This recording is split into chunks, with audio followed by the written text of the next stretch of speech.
Reliable world के दोस्तों अस्सलाम वालेकुम। कहते हैं कि पार्लियामेंट में बैठे हुए नुमाइंदे उस मुल्क, कौम या उस मुआशरे का अक्स होते हैं। लेकिन हमारे यहाँ गंगा इतनी उल्टी बहती है कि कपड़े साफ होने की बजाय, पवित्र होने की बजाय, कभी कभार तो कपड़े ही नहीं मिलते और समटाइम कपड़े मिल भी जाएं तो बाहर से इस तरह की आवाजें आती हैं। ये आप वीडियो देखिए दोस्तों जरा।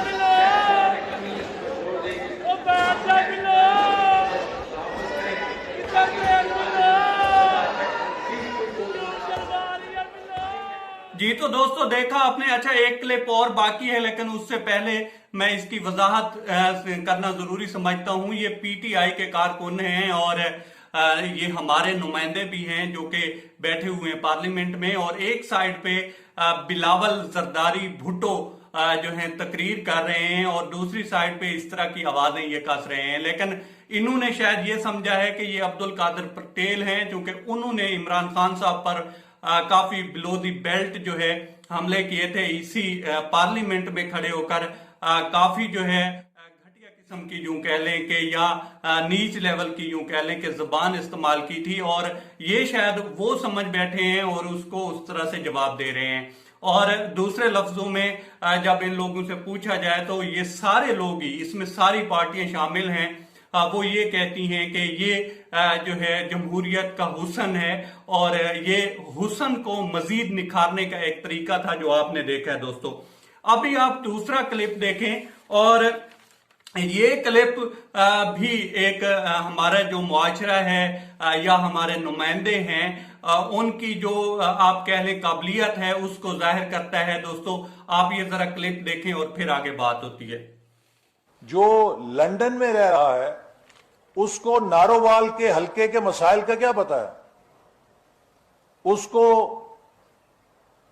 लाला मूसा के मसाइल का क्या पता है, उसको जैकबाबाद के मसाइल का क्या पता है, उसको कलात के मसाइल का क्या पता है, उसे सवाबी के मसाइल का क्या पता है, या कालाम के मसाइल का क्या पता है। उससे तो आप पूछें कि लंदन की आबो हवा कैसी है, न्यूयॉर्क के अंदर क्राइम की सिचुएशन कैसी है। तो एक शख्स जो बैरून मुल्क बैठा है वो हमारे मुल्क के हालात से बाखबर नहीं, वो हमारे हलकों में वोट नहीं दे सकता। तो दोस्तों देखा आपने। अच्छा, यूं है कि इनको आधा पाकिस्तान जो है बहुत बड़ा मुफक्किर समझता है, और ये एहसन इकबाल साहब हैं, और इनके बारे में आधे पाकिस्तान को तो ये मुगालता है कि ये शायद अल्लामा इकबाल के बाद बहुत बड़े मुफक्किर हैं। लेकिन इनको फिक्र भी है, मैं इस बात को मानता हूं कि जिस तरह से ये फिक्र से बोल रहे हैं इनको वाकई फिक्र है। लेकिन इनको जो इस टाइम फिक्र है वो मुझे ये लग रहा है कि पाकिस्तान से ज्यादा अभी पीएमएलएन के अगले इलेक्शंस की है, क्योंकि इनको लग रहा है कि पीटीआई का तो दूर की बात है, इनको ये लग रहा है कि इनका अपना जो पत्ता है वो इस इलेक्शन में जो कि आने वाला है अभी 2 साल के बाद, तो उसमें इनको लग रहा है कि इनका पत्ता साफ होता लग रहा है। लेकिन खैर इनको बहुत ज्यादा जो है यूं कह लें फिक्र तो है। अब फिक्र में ये एक अलग बात है कि पीएमएलएन है ना कि ओवरसीज पाकिस्तानी। ओवरसीज पाकिस्तानी जिस तरह से काम करते हैं, जिस तरह से वो प्रदेश में रहकर पाकिस्तान के लिए सोचते हैं या पाकिस्तान के लिए फिक्रमंद होते हैं, आप यकीन जानिए ना मैं उतना फिक्रमंद हूं, ना यहाँ पे रहने वाला कोई और पाकिस्तानी फिक्रमंद है। वो कहते हैं ना कि घर की मुर्गी दाल बराबर। हम इस मुल्क में रहते हुए हमें नहीं है इस मुल्क की इतनी कदर जितनी उन लोगों को कदर है जो इससे बाहर हैं, जो लोगों की बातें सुनते हैं, वहां पे नौकरियां करते हैं, कोई मजदूरी करता है, कोई छाबड़ा उठाता है, कोई कुछ करता है, कोई कुछ करता है, लेकिन उसके बावजूद वहां से वो पैसा इकट्ठा करते हैं और एक एक पाई कर करके इकट्ठा करके वो इस मुल्क में भेजते हैं।